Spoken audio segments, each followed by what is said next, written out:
नमस्कार, मैं डॉक्टर रश्मि प्रसाद। आज आपको इनफर्टिलिटी से रिलेटेड एक ऐसे टॉपिक के बारे में बताऊंगी जो मूलतः हर इनफर्टाइल कपल को जो बाजपन के शिकार हैं उनको ये जांच किया जाता है, जिसका नाम है AMH। किसी भी इनफर्टिलिटी क्लिनिक में जब कोई दंपति जाता है कि मुझे बच्चे चाहिए, तो कुछ बेसिक्स टेस्ट होते हैं जिससे कि पता चलता है कि अंडे हैं कि नहीं। इसको AMH लेवल बोलते हैं, एंटी मुलेरियन हार्मोन। तो इसका क्या मायने है? कभी कभी ये लो आता है, कभी नॉर्मल आता है, कभी हाई आता है। तो अगर AMH लो है तो दंपति ये कॉमन क्वेश्चन पूछते हैं कि इसका क्या मायने में, इसका मतलब क्या हुआ, और अगर लो है तो मैं इसका क्या कैसे इसे बढ़ाऊं। तो आइए इसके बारे में कुछ जानते हैं। देखिए, मूलतः AMH जो होता है एक ओवेरियन रिजर्व है, ओवरी का बैंक बैलेंस। इसका नाम AMH है, मतलब आपके ओवरी में कितने अंडे अभी बचे हैं। क्योंकि जन्म से कोई भी जब बच्ची फीमेल चाइल्ड जब जन्म लेती है तो मूलतः उनके ओवरी में तकरीबन 1 से 2 मिलियन अंडे होते हैं, जो कि जैसे माहवारी स्टार्ट होती है तो हर MC में वो डिस्ट्रॉय होते चले जाते हैं। इसका मतलब ये हुआ कि जैसे जैसे एज बढ़ा वो डिस्ट्रॉय खत्म होते चला जाता है और AMH वैल्यू डाउन होते चला जाता है। तो AMH अब क्या करें? क्या इसे AMH को मैं बढ़ा सकती हूँ नहीं? क्या लाइफ स्टाइल रखूँ? तो पुरुष में जैसे है कि मान लीजिए स्पर्म पुरुष का कम हो गया, पुरुष में है, मेल में है कि आप बहुत सारे दवा देके या तंबाकू का सेवन रोक के इसको इम्प्रूव किया जा सकता है। बट लेडीज में है कि क्या मतलब हुआ, क्या मैं इसे बढ़ा सकती हूँ? तो इसका आंसर है नो। क्योंकि आप किसी की महिला का उम्र मान लीजिए 35 है, उसको 33 नहीं कर सकते, 30 नहीं कर सकते, और वो एज के साथ ही धीरे धीरे ये ओवुलेशन होते होते डिक्लाइन होते चला जाता है।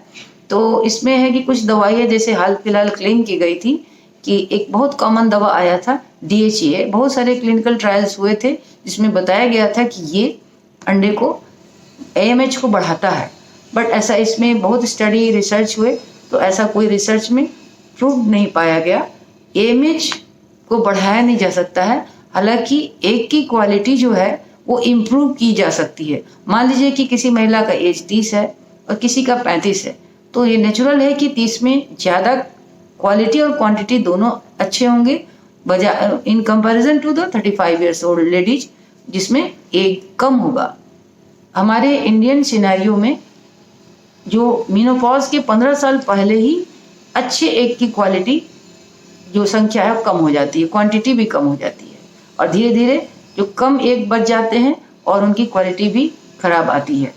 तो उस समय मेंसेस होते रहते हैं तो महिला को पता नहीं चलता है कि उनका एग कम हो गया। बट है कि AMH के लिए कोई दवा नहीं है।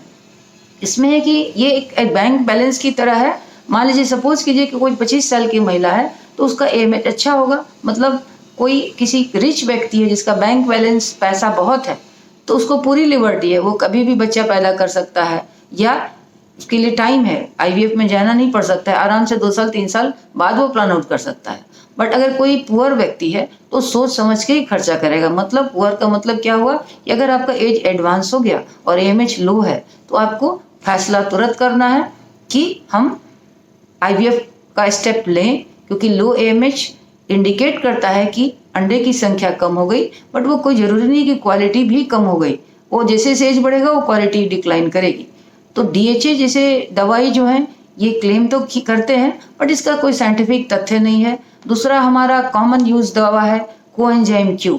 इससे हम लोग यूज़ करते हैं इसको, बट इससे AMH वैल्यू बढ़ता नहीं है। बट ये कि ये माइटोकॉन्ड्रिया को बढ़ाता है, मतलब हमारे जो अंडे में माइटोकॉन्ड्रिया नाम का जो होता है वो उसको ये एक्टिवेट करता है, जिससे कि सक्सेस रेट बढ़ जाएगा, क्वालिटी ऑफ द एम्ब्रायो बढ़ जाएगा। और तीसरा एक दवा होता है आर्जिनिन, जिसमें अमीनो एसिड होते हैं। अमीनो एसिड से ब्लड फ्लो बढ़ाया जा सकता है, जिससे कि एम्ब्रायो और यूट्रस को चिपकने का रेट, प्रेगनेंसी रेट बढ़ जाता है।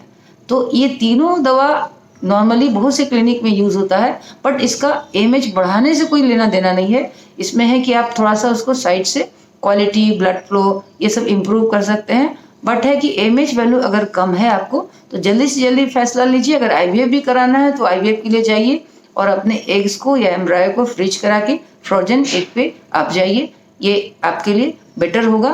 तो AMH लो होने का कोई दवा नहीं है, इसका मतलब यही हुआ कि आपका एज अलार्म दे रहा है कि आप जल्दी से जल्दी एक्शन लीजिए, कि आप नेचुरली भी ट्राई कर सकते हैं, बट है कि बहुत दिन आप लिबर्टी में नहीं है कि नेचुरली मैं 6 महीना बैठे रहूं, तो 6 महीना में एज बढ़ेगा तो और डाउन होगा।